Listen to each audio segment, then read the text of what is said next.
नमस्कार किसान भाइयों, मैं गणेश प्रसाद और आज हम बताने वाले हैं फूल गोभी की खेती कैसे की जाती है। जुताई, गुड़ाई, खाद, पानी, संपूर्ण जानकारी तो बने रहिए वीडियो के अंत तक। वीडियो स्टार्ट करने से पहले हमारे चैनल को सब्सक्राइब नहीं किया हो तो सब्सक्राइब जरूर कर ले ताकि आप सभी को नई नई खेती बाड़ी से संबंधित जानकारी मिल सके। तो दोस्तों, परिचय। फूल गोभी वर्गीय सब्जियों में फूल गोभी का सबसे महत्वपूर्ण स्थान है। इसकी खेती मुख्य रूप से श्वेत, अविकसित व गठे हुए पुष्पपुंज के उत्पादन हेतु की जाती है। इसका उपयोग सब्जी, सूप, अचार, सलाद, बिरयानी, पकौड़ा इत्यादि बनाने में किया जाता है। साथ ही यह पाचन शक्ति को बढ़ाने में अत्यंत लाभदायक है। यह प्रोटीन, कैल्शियम और विटामिन ए तथा सी का भी अच्छा स्रोत है। जलवायु इसकी सफल खेती के लिए ठंडा और आर्द्र जलवायु सर्वोत्तम होता है। अधिक ठंडा और पाला का प्रकोप होने से फूलों को अधिक नुकसान होता है।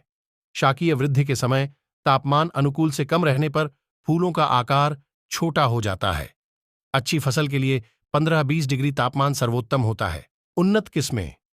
उगाए जाने के आधार पर फूल गोभी को विभिन्न वर्गों में बांटा गया है। इसकी स्थानीय तथा उन्नत दोनों प्रकार की किस्में उगाई जाती है। इन किस्मों पर तापमान एवं प्रकाश अवधि का बहुत प्रभाव पड़ता है। अतः इसकी उचित किस्मों का चुनाव और उपयुक्त समय पर बुआई करना अत्यंत आवश्यक है। यदि अगेती किस्म को देर से और पछेती किस्म को जल्दी उगाया जाता है तो दोनों में शाकीय वृद्धि अधिक हो जाती है। फलस्वरूप फूल छोटा हो जाता है और फूल विलंब से लगते हैं। इस आधार पर फूल गोभी को 3 भागों में वर्गीकृत किया गया है।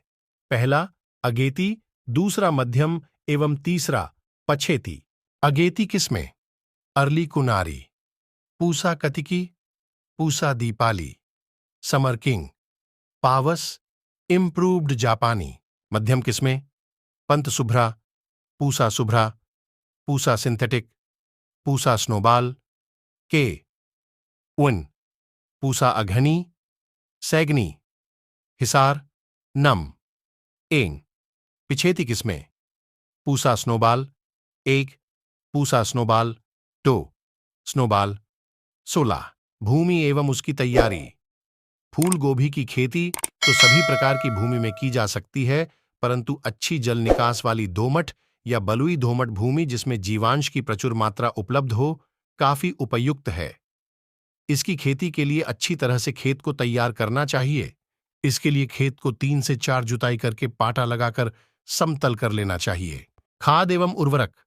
फूल गोभी की अच्छी पैदावार प्राप्त करने के लिए खेत में पर्याप्त मात्रा में जीवांश का होना अत्यंत आवश्यक है। खेत में 20 से 25 टन सड़ी हुई गोबर की खाद या कंपोस्ट रोपाई के 3 से 4 सप्ताह पूर्व अच्छी तरह मिला देना चाहिए। इसके अतिरिक्त 120 किलोग्राम नाइट्रोजन, 60 किलोग्राम फास्फोरस एवं 40 किलोग्राम पोटाश प्रति हेक्टेयर की दर से देना चाहिए।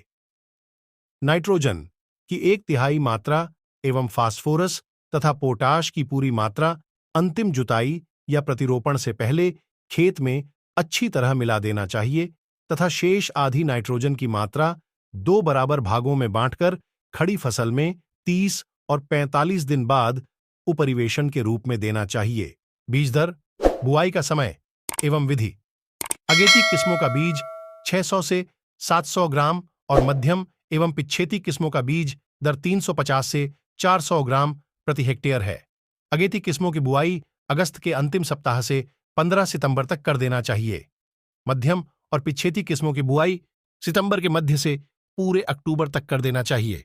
फूल गोभी के बीज सीधे खेत में नहीं बोए जाते हैं, अतः बीज को पहले पौधशाला में बुआई करके पौधा तैयार किया जाता है। 1 हेक्टेयर क्षेत्र में प्रतिरोपण के लिए लगभग 75 से 100 वर्ग मीटर में पौध उगाना पर्याप्त होता है। पौधों को खेत में प्रतिरोपण करने के पहले 1 ग्राम स्टेप्टोसाइक्लिन का 8 लीटर पानी में घोलकर 30 मिनट तक डुबाकर उपचारित कर लें। उपचारित पौधे खेत में लगाना चाहिए। अगेती फूल गोभी के पौधों की वृद्धि अधिक नहीं होती है, अतः इसका रोपण कतार से कतार 40 सेंटीमीटर पौधे से पौधे 30 सेंटीमीटर की दूरी पर करना चाहिए।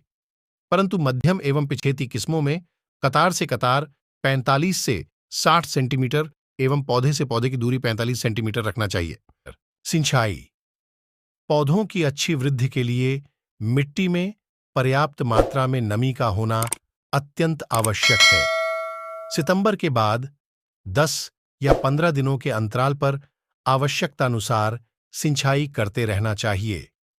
ग्रीष्म ऋतु में 5 से 7 दिनों के अंतर पर सिंचाई करते रहना चाहिए। खरपतवार नियंत्रण।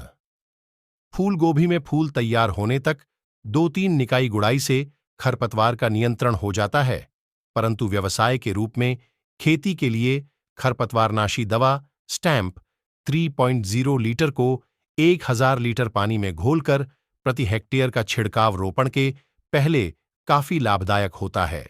निकाई गुड़ाई तथा मिट्टी चढ़ाना। पौधों की जड़ों के समुचित विकास हेतु निकाई गुड़ाई अत्यंत आवश्यक है। इस क्रिया से जड़ों के आसपास की मिट्टी ढीली हो जाती है और हवा का आवागमन अच्छी तरह से होता है, जिसका अनुकूल प्रभाव उपज पर पड़ता है। वर्षा ऋतु में यदि जड़ों के पास से मिट्टी हट गई हो तो चारों तरफ से पौधों में मिट्टी चढ़ा देना चाहिए। सूक्ष्म तत्वों का महत्व एवं उनकी कमी से उत्पन्न विकृतियां। बोरन।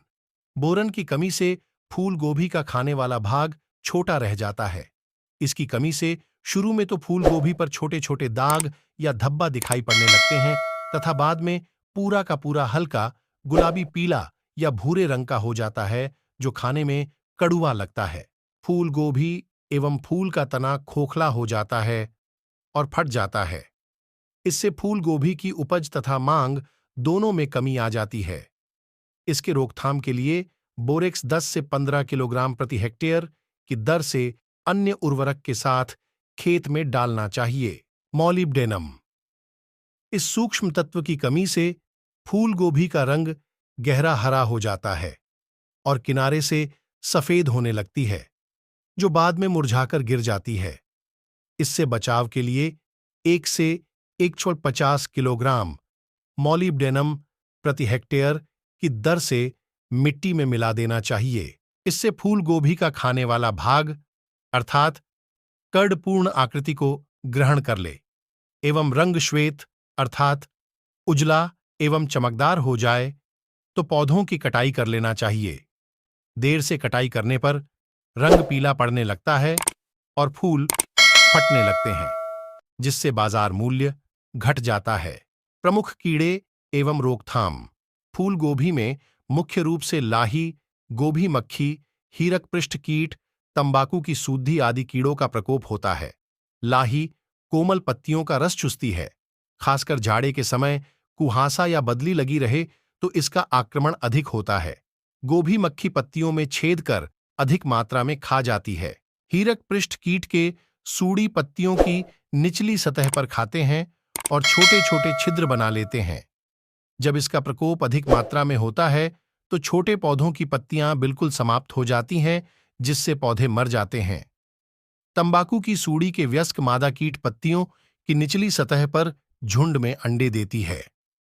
4 से 5 दिनों के बाद अंडों से सूड़ी निकलती है और पत्तियों को खा जाती है। सितंबर से नवंबर तक इसका प्रकोप अधिक होता है।